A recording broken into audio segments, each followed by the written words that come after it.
Black Flame of the Amazon, featuring Harold Noyes, world-famous explorer in person.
At the head of a party, Mr. Noyes is pushing up country toward the sources of the Amazon River into the wild jungle lands of faraway Brazil.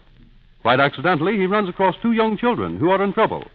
They have been searching for their father, a scientist who is on the hunt for a fabled treasure of the Incas. This scientist has been taken prisoner and held in a remote Indian village at the instigation of a renegade white man named Butch Grogan.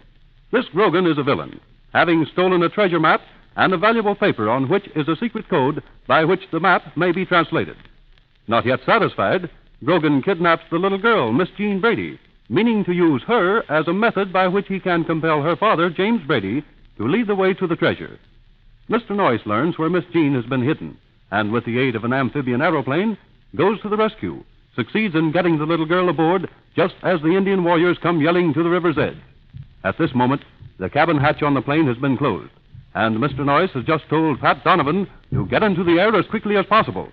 But the river, a little stream flowing into the Amazon, is narrow and tropical trees hang out over the water. It's a tense moment.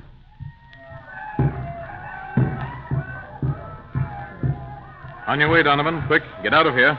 Take it up now. Go ahead. Okay, Mr. Noyes. Now, it ain't going to be easy. This ship is loaded. Haven't got much of a run for the takeoff, you know. Go ahead and try it. We've got to get out of here. Well, then hold everything. Now, just give me a second to warm her up a bit. No use getting up over the trees and then stalling. Just give me a little bit to warm it up. All right. We should be headed downstream. Why, sure. Look, there's the bend in the river right ahead of us. Well, why can't we turn her around? Gosh, we've got lots of room for a takeoff then. Yes, Jimmy, if. But we had to just guess at it when we set her down here. We didn't have time enough to do anything else. Donovan, if we don't get out now, we may never get out. Now, it's up to you. I know it, Mr. Noyes, and we might as well try it, I guess. But if I get a wingtip caught in a big lianas hanging along the shoreline, well, you fellas better get down on the floor of the cabin and hang on tight. Here goes.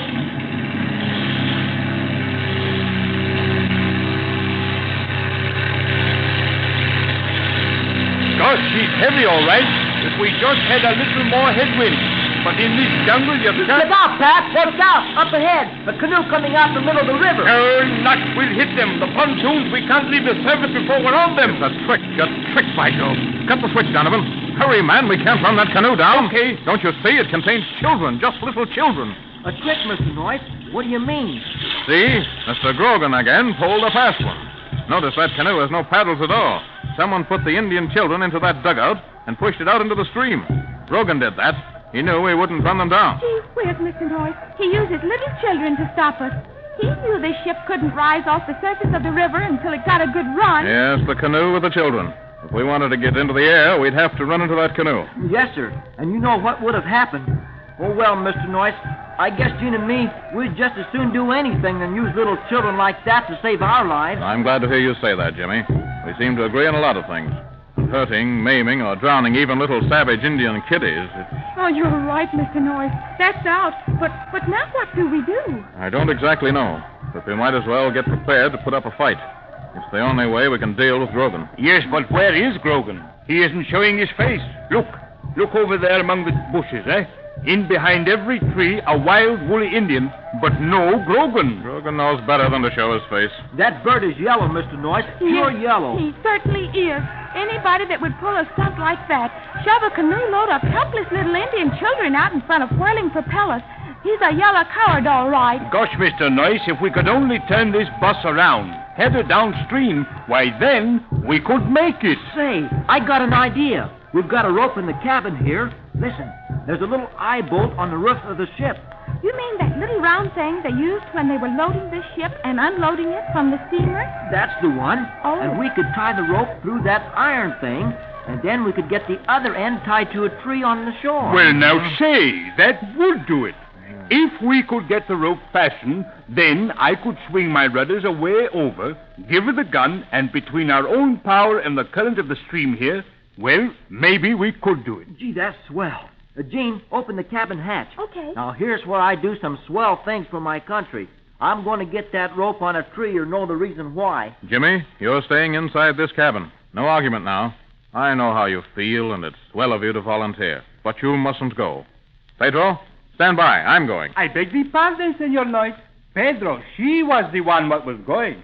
I am the better climbing person, just like the capuchin monkey. And I have the much more experience with the aeroplane. Listen, Pedro, it's a dangerous job.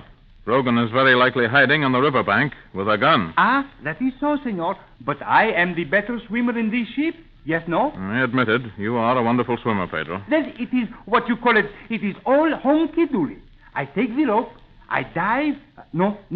I do not dive, but I slip into the water. Yes, very, very quietly. And I swim like everything to the riverbank under the water, you see? Then I tie the rope and bring the other end back, and then... Yes, I see. It's a dandy idea, Pedro. But it won't work. Too late.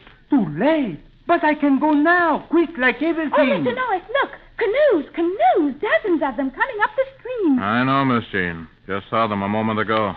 That's why I just told Pedro it was too late. Ah, si, senor. And now, even if we do turn those other way, we cannot get past these canoes. Oh, senor, Yeah. look. These canoes, senor, they do not have the little children. It is warriors, senor. We are fighting warriors. What matter how we fight? Oh, it's not the fight I'm thinking about. I don't want this plane damaged. Donovan understands. Yes, sir. Now, if we try to get past those dugouts, we may strike one with the propeller blades. They'll snap just like a broken match. Propellers don't stand much rough work, you know. Wait. I'd sort of expected this. Here comes a messenger from Grogan. An Indian warrior, and he's carrying a stick with a white handkerchief tied to it. Yes, he's Grogan's messenger. Indians, as a rule, don't use white handkerchiefs, so you can figure Grogan is in on this. There he goes into the water. Gee, he didn't dive in. He just sort of waited, and then he slid in. He's got something white in his teeth, too. It's probably a written message from Grogan. We'll soon know what Grogan has in his mind, and he no doubt has plenty. Say, I know. Let's grab this Indian messenger when he gets here. What good would that do, Jimmy? Listen, son. You don't double-cross the flag of truth. A true white man never does. A white flag always gets protection. Understand? Oh, heck, Mr. Noyce. Excuse me. I knew that well enough, but, well, I guess I just got excited. I know it. All right, Jimmy. Now open the hatch, and Pedro, you reach out and get that message. I'll just keep this rifle trained on the riverbank, just in case Grogan tries to get in some more dirty work. Oh, say, Mr. Noyce. Yeah? The ship is drifting with the current and edging toward the bank.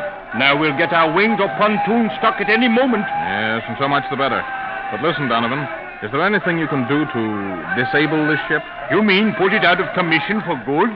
Well, sure, we can set fire to it, but what... No. We need this amphibian. We don't dare destroy it, but can it be disabled temporarily? Oh, sure, Mr. Noyce. A lot of ways to do that. Well, then get busy and fix it so that Grogan can't get her away from here. Fix it so the damage doesn't show on the outside. You see what I mean? Oh, yes, I get you. I'll just take out a couple of little gadgets. Yes, and be sure to hide them where you can find them easily at a moment's notice. Well, now, you just leave that to me. You know, I haven't been around these ships for all these years for nothing. I'll fix her so that the only person who ever gets her perking again will be Pat Donovan in person. That's the stuff. Senor, here is the little love letter, senor. Look, the Indian, he amscribed back home. Very much afraid of this aeroplane. Yeah, let me have it, Pedro. Oh, Mr. Noyce. Yeah? Now, here. Hold this flashlight so as I can see to cut this wire to the magneto. Okay, that's most important. Here, Jimmy, you take that message and read it out loud and hurry. Well, let's see here. Gosh, he doesn't say very much. Listen to this. He says here, Noyce, you're licked, and you know it. Better give up quietly and get everybody ashore. Form that ship right away. And you, he spells that word in capitals, Mr. Noyce. Yeah. And you come last. And no monkey business. Now, we've got you covered. Leave your guns in the cabin and get a move on. That's all of it, Mr. Noyce, and he signs it Grogan. He didn't even have to do that. I'd recognize that kind of letter without a signature. Well, okay, Mr. Noyce. Look, Yeah? I got here just 2 little pieces of wire. Now, if anyone finds out where they were cut from, well, then I'm crazy. Splendid. This will put a damper on Grogan's spirits. Now, look, I'm just going to bend these wires into a thing just like a hairpin and stick it in my hair. Even though they search me, they'll never find this wire. All set, then. We might as well get ashore, everybody. Oh, Mr. Noyce, couldn't we sort of put up a scrap? We still got the ship and the guns. A man who is wise to the jungle quickly recognizes when the cards are stacked against him. A scrap, as you call it, would be the most dangerous thing we could do. We're outnumbered at least 100 to 1. Yes, Jimmy. We'd better do exactly as Mr. Noyce says. He knows best. Si, senorita. And the senor will get the wiggle on and fool the Grogan man. So don't worry. We will get out of these messes all right, okay? You bet my life. Well, Mr. Pedro, if you can smile through this, guess it won't hurt me to try it. That's the stuff, Jane. But come on now. Get your guns out of the holsters. Oh, better yet, leave holsters and all. Jimmy and Jean, you two go first, together, and we'll watch. Okay. No time like now, I guess. Well, we're on our way, Mr. Noyce. Come on, Jean. Let's jump. So long, Mr. Noyce. We'll be seeing you.